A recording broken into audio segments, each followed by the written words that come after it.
सामाजिक न्याय की ये लड़ाई किसी भी कीमत पे हमें हारनी नहीं है, हमें जीतनी है। और उसे जीतने के लिए आपस में एकजुटता, आपस में तालमेल, आपस में अनुशासन बेहद जरूरी है, क्योंकि बिना अनुशासन के बड़ी से बड़ी फौज युद्ध में हार जाती है। तो महार सैनिकों ने जिस जोश और जज्बे के साथ लड़ाई को लड़ा, 24 घंटे के अंदर 28,000 की पेशवाई सेना को 500 महार सैनिकों ने किस तरह निस्तेनाबूद किया, यह आप सबके लिए एग्जाम्पल है कि हमारा खून क्या है। अपने खून को पहचानो। हम लोग भारत के मूल निवासी हैं, इस लड़ाई को जीतना होगा। हम लोग हारने वाले नहीं हैं, हम लोग जीतने वाले हैं। लेकिन देश के तमाम संसाधनों पे वो लोग कब्जा करके बैठे हैं, इसलिए बैठे हैं क्योंकि हम लोग को छोटी छोटी जातियों में बांटकर आपस में लड़ा दिया। कहीं पे रिजर्वेशन को सब क्लासिफिकेशन करके लड़ा दिया। अरे जब नौकरियां ही नहीं होंगी तो सब क्लासिफिकेशन करके भी नौकरियां मिलेंगी कैसे?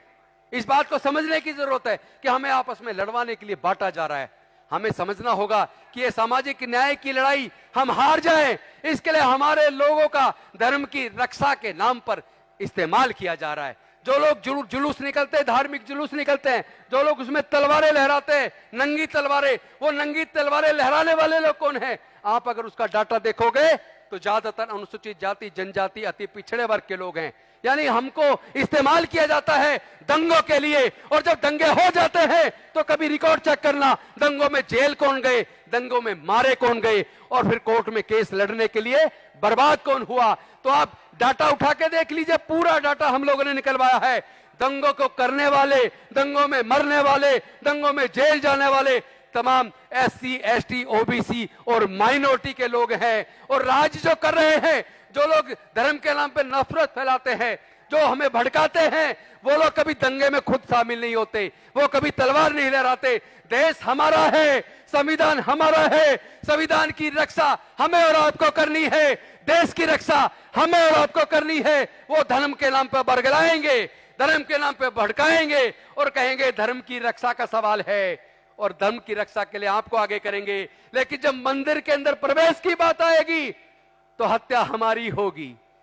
जब पानी छू लेने पर, घड़ा छू लेने पर हमारे बच्चों की हत्या कर दी जाती है, मंदिर के अंदर मूर्ति छू लेने पर हमारे बच्चों की हत्या कर दी जाती है।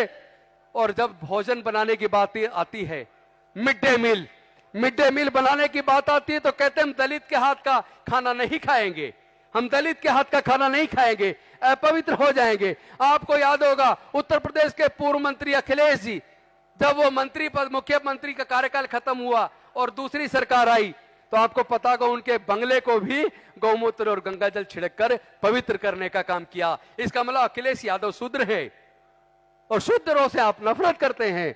आपको याद होगा बाबू जगजीवन राम जी को, जब उन्होंने संपूर्णानंद जी की मूर्ति का अनावरण किया, उनके जाने के बाद उस मूर्ति को भी गंगा जल से पवित्र करने का काम किया। तो बाबू जगजीवन राम अछूत हैं।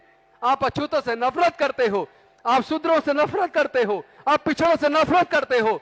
अरे इस नफरत में कम से कम इस भारत को तो मत जलाओ। इस भारत की रक्षा की जिम्मेदारी किसकी है? जो भारत का मूल निवासी है, जिसको भारत से प्यार है, वो भारत को बचाने के लिए आगे आएगा। धर्म की रक्षा तुम करो। जब मंदिर में चढ़ावा चढ़ता है, उस चढ़ावे को तुम लोग खा जाते हो और मंदिर में प्रवेश करने पे हमारे रोक लगाते हो, मूर्ति छू लेने पर हमारी हत्या कर देते हो, घड़ा छू लेने पर हमारी हत्या कर देते हो, प्रसाद छूने पर हमारी हत्या कर देते हो। तो भैया इस धर्म की रक्षा की जिम्मेदारी तुम लो। हमारा धर्म भारत का संविधान है, हम भारत के संविधान को बचाने की रक्षा की जिम्मेदारी हम लेंगे।